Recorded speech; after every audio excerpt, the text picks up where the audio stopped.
Hey guys, Kat here. Welcome back to my channel. Today I am talking about my non-fiction recommendations, especially those featuring really strong female voices or female writers. So I am not doing non-fiction November because I'm doing NaNoWriMo, and I didn't want to put any pressure on myself to read any books this month if writing is going to be taking up the majority of my extra free time. So I thought I would just do a recommendations video about really strong female voices and give you guys some great nonfiction reads if you're looking for some to pick up. So without further ado, let's go ahead and get into it. So the first book that I would like to recommend is Wild by Cheryl. So this is the true account of when Cheryl was in her early 20s. At the age of 22, her mother died, her family kind of disintegrated, and her marriage also had a complete breakdown. So she was really struggling in her personal life and also in her financial life, and she was just kind of having a problem with alcoholism and also drug use. So she decided to do an absolute turnaround, and with no experience other than just having sheer willpower, she decided to hike the Pacific Crest Trail, which runs all the way from the Mojave Desert through California and Oregon up to the Washington State Park. The trail itself is over 1,000 miles, and you follow Cheryl's journey as she makes the trek. And like I said, she starts out and she is completely inexperienced and she doesn't know what she's doing. And I found this book just so fascinating. I thought that it wouldn't live up to the hype, and I thought that it would be a letdown, but I was just amazed by the strength of her throughout her journey, and the book was really, really inspiring. I ended up giving it to a friend before I moved from Korea, and I just highly, highly recommend this book. If you're looking for a book that deals with absolute determination and absolutely refusing to give up when circumstances are really, really bad. Like, for instance, at one point, she realizes that her hiking boots are maybe a size too small because she has just been losing all of her toenails.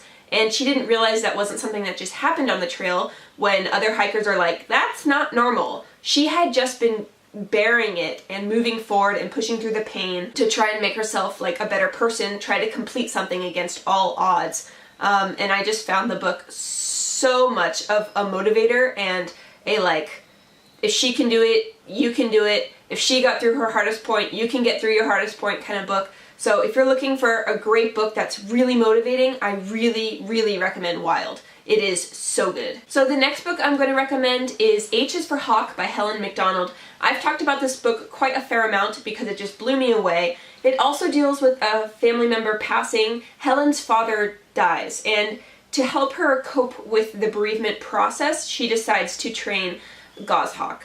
And she is an experienced falconer, but she has never trained goshawks before because they are thought to be one of the harder birds to train. They are very mercurial and they're just very temperamental, and sometimes they won't listen even if you're doing everything correctly.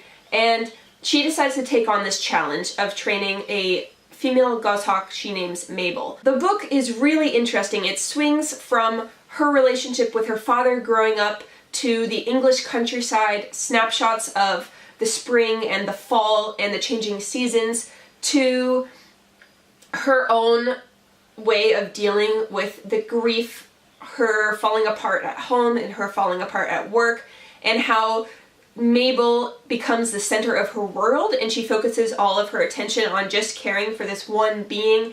And if she can just care for Mabel, then maybe she can also learn to care for herself again and basically come back alive after her father's passing. Another element that was really, really strong in this book is her exploration of the life of the OG goshawk trainer, T.H. White, who wrote The Once and Future King, which went on to become The Sword and the Stone, The Legend of King Arthur. The way that she examines his training of the goshawk versus her own training of the goshawk, woven in with queer elements and the history of the British countryside, just made for a fascinating book.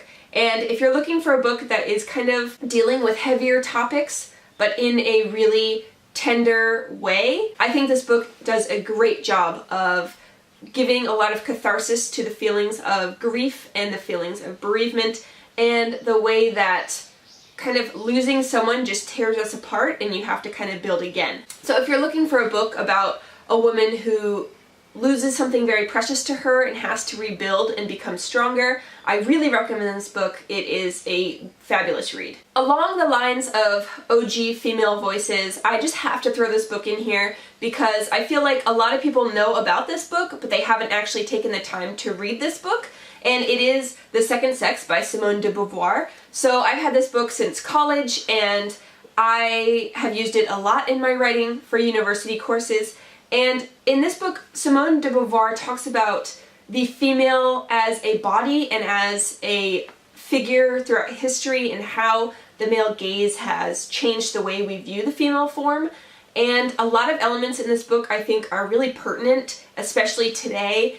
And sadly, not a lot has changed from the time that she was writing. And I'm just going to read you an excerpt that I think is really strong, and it's one of my favorite quotes of the whole book. It says, "One is not born, but rather becomes a woman.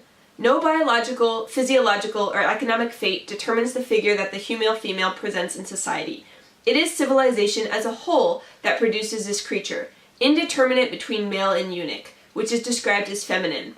Only the intervention of someone else can establish an individual as an other." So the other is a major point that she makes in this book. It is only mostly Western society that has made the female form and the female body seen as other, and how damaging it is to even use language like waitress or empress that expresses the female as the other. So if you are looking for a female voice that is very strong and deals in kind of getting into the minutia of what feminism is and how we discuss female bodies and our placement in society, I really think that everyone should really read the OG feminist Simone de Beauvoir. And if you have read it and you love it, I would love to hear what you thought of it down below in the comments. Let's just get the discussion going. I think it is one that is super, super important, and I most highly recommend this book. And next up on my list is a book that I highly, highly recommend to everyone. It is Furiously Happy by Jenny Lawson. As serious as The Second Sex is, Jenny Lawson's Furiously Happy is on the opposite end and is freaking hilarious. So I recently lent this book to my friend who was giving birth to twins, and she needed a little happiness in her life while she was in the hospital. And this book looks at the way that Jenny Lawson deals with her mental illnesses. So it combines humor and mental illness in a combination that just had me laughing out loud.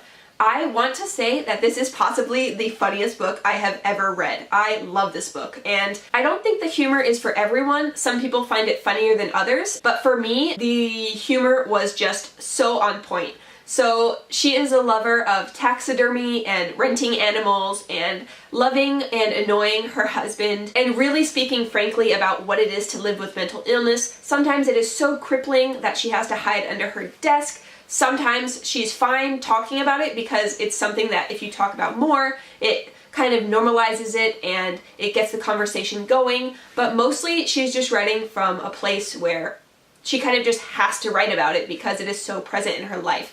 So I thought the book was one of the strongest mental health books I have ever read, combined with the fact that she's a comedian. It was just like amazing. So if you're looking for a book that is at the same time lighthearted and about a very serious subject matter, I think that this book is perfect for everyone. Whether you are struggling with mental illness yourself or want to explore mental illness as it pertains to loved ones, or if you are just interested in mental illness as a subject in of itself, I highly, highly recommend this book. It is so funny, it is so hilarious, and I mean, it has a taxidermied raccoon on the cover. Like, how amazing is Jenny Lawson? And also, I heard that the audiobook is also amazing and narrated by Jenny herself, so if you're not into reading it, then check out the audiobook, which is a different form of reading it, I believe. So yeah, either way, check it out. Okay, and the last non-fiction female voice recommendation that I am going to give you is #GIRLBOSS by Sophia Amoruso.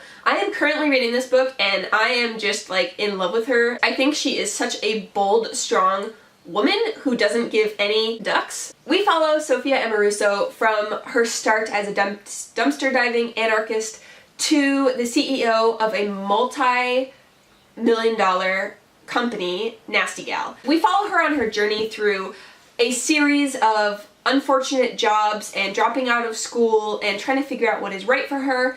And She explores the way in which she built her company from the ground up, where it was just her in her bathrobe in her room, kind of hustling and working hard and doing the most she could to promote herself and her business, and the way that she moved vintage clothing and just stayed true to her vision and was able to produce something so amazing. So I think there are so many amazing lessons to learn from this book. One of them, which really stuck out to me so far, was the ability to not take no for an answer. So she was told no a bunch of times by a bunch of people, and she just kept pushing and kept pushing and kept pushing, and eventually she was able to break through. And on the flip side, you have to also be able to say no to people and not feel bad about it. So she was missing out on a lot of things. She stopped hanging out with her friends as much. She wasn't involved in social activities as much because she was hustling and she was making a website and making a business.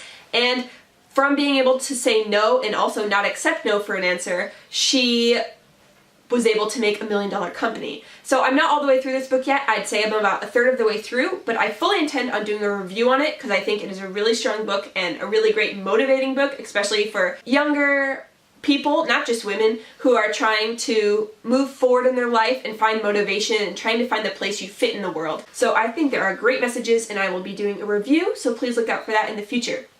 So that finishes up my Female Voices Nonfiction November recommendations video. Please let me know what you think. Also, if you have any great female voices recommendations, I would really, really appreciate that. I'm always on the lookout for great ones, and I hope that you are having an awesome nonfiction November, and if you are doing NaNoWriMo, that you are just writing away. So without further ado, I'm just going to say I hope you are having a great day, and I will chat to you below in the comments. Bye! Toodles!